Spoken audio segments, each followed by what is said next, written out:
Qış rejiminə keçirik, part bilmirəm neçə.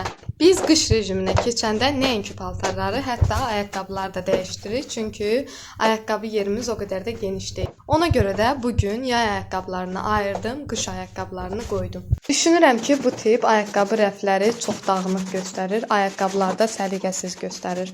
Allah qismət eləsə öz evim olanda düşünürəm ki, şkaf şəklində yığdıraram, o mənə daha əlverişli gəlir.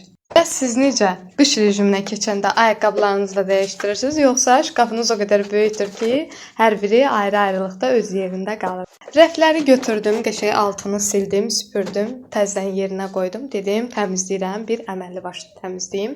Yenidən ayaqqabıları sildim, təmizlədim, təmiz şəkildə qoydum yerinə. Bilmirəm, neçə gün çəkər. Əsas odur ki, mən işimi layiqincə yerinə yetirdim. Bu təmizlik bir neçə günün videosudur. Sadəcə yükləmə indi nəsib oldu.